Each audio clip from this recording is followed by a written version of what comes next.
வேலூர் மாவட்டம் கேவிக்குப்பம் தொகுதி திமுக வேட்பாளர் ராஜேஸ்வரியை ஆதரித்து திமுக எம்பி கதிரானந்த் தீவிர பிரச்சாரம் மேற்கொண்டார்.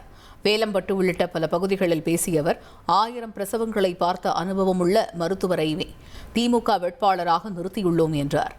மேலும் 100 படுக்கைகள் கொண்ட மருத்துவமனை கட்ட தான் ஆசைப்பட்டதாகவும் ஆனால் உள்ளூர் எம்எல்ஏ ஒத்துழைப்பு அளிக்கவில்லை எனவும் குற்றம் சாட்டினார். மேலும் உதயசூரியன் சின்னத்தில் வாக்களித்து ராஜேஸ்வரியை வெற்றி பெறச் செய்ய வேண்டும் என மக்களிடம் கேட்டுக்கொண்டார். கேவிக்குப்பத்துக்கு ஒரு 100 பெட்ல ஒரு ஆஸ்பத்திரி கட்டணும்னு என்னோட ஆசை. நான் எம்பியா என்ன தேர்ந்தெடுத்து கொடுத்தீங்க. அதோட அடையாளமா கேவிக்குப்பத்து 100 பெட் ஹாஸ்பிட்டல் கட்டணும்னு ஆசை. ஆனா அதற்கு தேவை எனக்கு எம்எல்ஏ லெட்டர் வேணும். லெட்டர்ல பரிந்துரை வேணும். கேவிக்குப்பத்துக்கு உண்மையாகவே நான் கேவிக்குப்பத்தோட எம்எல்ஏ, இந்த ஊருக்கு ஒரு ஆஸ்பத்திரி வேணும். ஆகையால அதுக்கு ஒரு ரெக்கமெண்டேஷன் லெட்டர் மத்திய சர்க்காருக்கு கொடுக்கணும். நானும் விளைய வச்சு தேடுறேன், வலை போட்டு தேடுறேன். ஆள் எங்க இருக்காருன்னு அம்படவே மாட்டேன்றார். இன்னைக்கு கேவிக்குப்பம் எம்எல்ஏவே காணோம். இனி செல்லும் இடமெல்லாம் செய்தி. தந்தி டிவியின் வாட்ஸ்அப் சேனலை ஃபாலோ பண்ணினா செல்ல இருக்கும் இடமெல்லாம் செய்தி.